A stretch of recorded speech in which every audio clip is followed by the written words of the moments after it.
You have probably heard that sparkling water causes kidney stones. You may even know someone who had kidney stones and drank this water every day.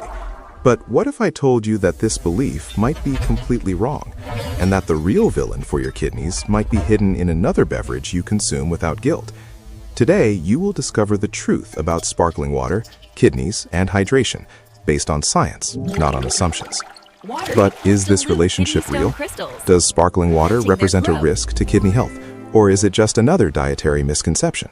This topic deserves careful analysis based on scientific evidence to separate fact from fiction. Today, we will explore what really happens in the body when consuming sparkling water, how it differs from other carbonated beverages, what are the true risk factors for kidney stones, and whether it is safe to use sparkling water as the main source of hydration. Sparkling water, also known as carbonated water or carbonated mineral water, is essentially water to which carbon dioxide has been added under pressure. During the industrial process, mineral water is extracted from natural sources and receives carbon dioxide injection in a pressurized environment. This gas dissolves in the water, creating the characteristic bubbles and effervescence that make the beverage so appreciated by many people. Unlike sodas and other industrialized carbonated beverages, pure sparkling water does not receive the addition of sugar, preservatives, colorings, or other chemical additives. The dissolution of carbon dioxide in water causes an important chemical change. The pH of the beverage becomes slightly more acidic compared to natural mineral water. It is this mild acidity, combined with the sensation of effervescence on the palate, that gives sparkling water its characteristic and differentiated flavor. Many people worry about this acidity, fearing it could harm internal organs or unbalance blood pH. However, it is essential to understand that the human body has extremely efficient regulatory systems involving the stomach, kidneys, lungs, and chemical buffers in the blood that maintain body pH at safe levels, regardless of the pH of consumed foods and beverages. When ingested, sparkling water descends through the esophagus and reaches the stomach, where it encounters an environment naturally much more acidic than itself. The stomach produces hydrochloric acid, a substance with an extremely low pH, necessary for food digestion and protection against microorganisms. When sparkling water comes into contact with this strong acid, the dissolution of carbon dioxide is undone. The carbon gas separates from the water and needs to be eliminated by the body. More than 90% of the gas present in carbonated water is eliminated through the gastrointestinal tract, mainly in the form of eructation, the popular burp. A small part of the carbon dioxide can be absorbed by the digestive tract mucosa and transported through the bloodstream to the lungs, where it is eliminated through breathing. It is important to highlight that carbon dioxide is considered an inert gas from a metabolic point of view. This means it does not participate in harmful chemical reactions in the body and does not cause damage to organs, including the kidneys. In fact, the human body already produces and eliminates carbon dioxide naturally as a byproduct of cellular metabolism through breathing. Some people report feeling abdominal discomfort, distension, or a feeling of fullness after consuming sparkling water. This sensation is related to the temporary accumulation of gas in the stomach and intestine before its elimination. This is a matter of individual tolerance, not toxicity or damage. People with irritable bowel syndrome, gastroesophageal reflux, or other digestive conditions may be more sensitive to gas and feel greater discomfort. For these people, there is no obligation to consume sparkling water. Hydration can be done perfectly with natural water. Scientific studies have not found a direct relationship between consumption of pure sparkling water and increased risk of kidney stone formation or deterioration of kidney function in healthy people. The Brazilian Society of Nephrology clarifies that sparkling water, when consumed without excess and without added sugar or extra sodium, does not represent a danger to the kidneys.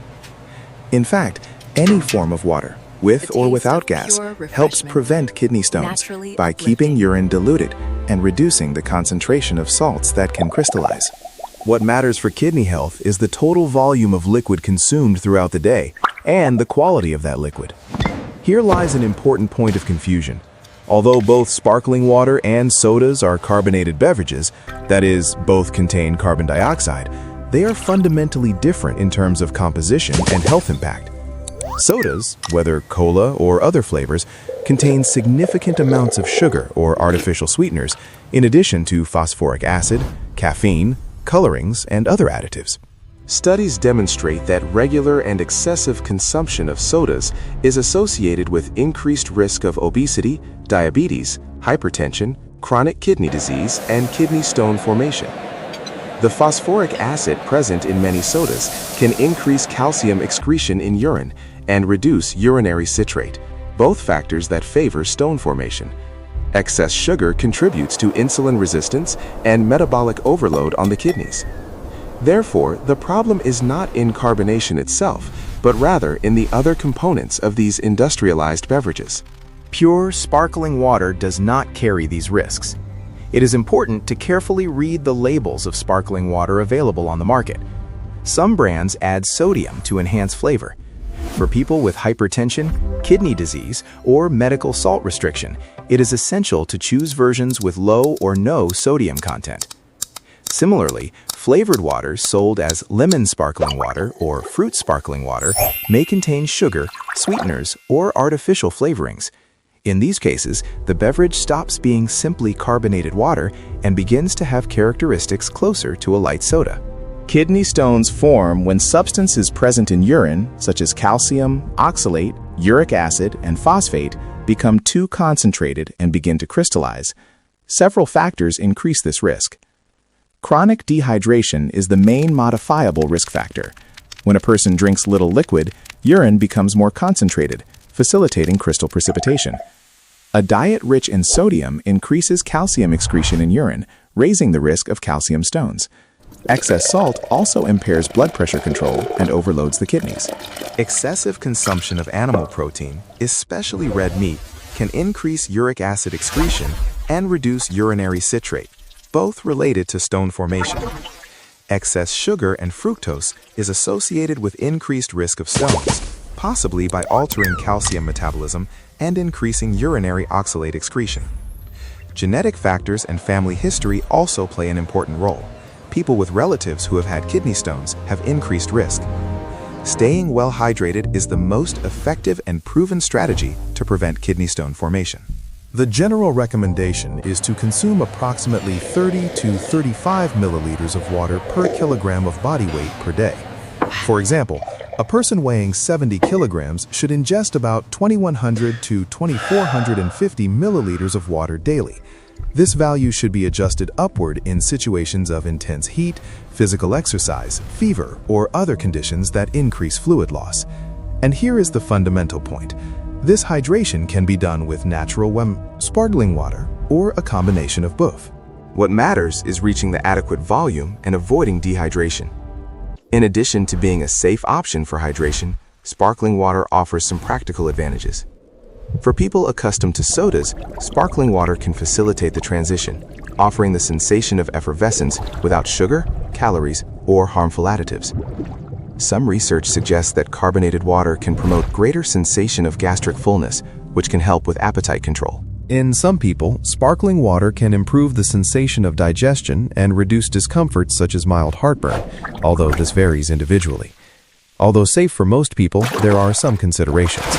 The acidity of sparkling water can, in theory, have some effect on tooth enamel when consumed in large quantities for prolonged periods. However, this effect is much smaller than that of sodas, citrus juices, and other acidic beverages. To minimize any risk, one can avoid swishing sparkling water for long periods and maintain good oral hygiene.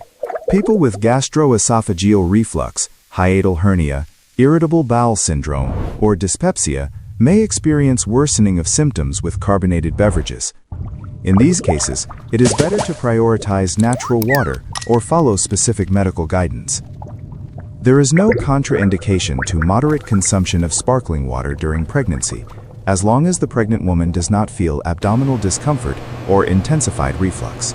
To make sparkling water even more attractive and functional in daily life, some suggestions include adding slices of lemon, lime, or orange to give natural flavor without sugar, using mint, rosemary, or basil leaves to create homemade flavored waters, preparing healthy mocktails by mixing sparkling water, mashed fruits, and ice, and gradually replacing soda at meals with cold sparkling water with lemon. Sparkling water is a safe, healthy, and effective option to maintain adequate body hydration. It does not cause kidney stones, does not harm kidney function, and can be consumed daily by healthy people without any concern.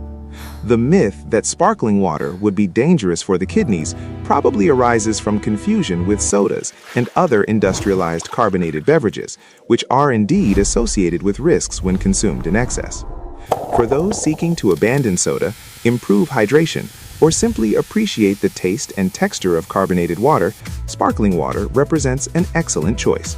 Just read the labels to avoid versions with excess sodium or unnecessary additives, respect one's own digestive tolerance, and ensure that the total volume of liquids throughout the day is adequate. Hydration is one of the simplest and most effective pillars of kidney disease prevention, and sparkling water can be part of this strategy with safety and pleasure. Remember to follow the channel and leave your like. Bye.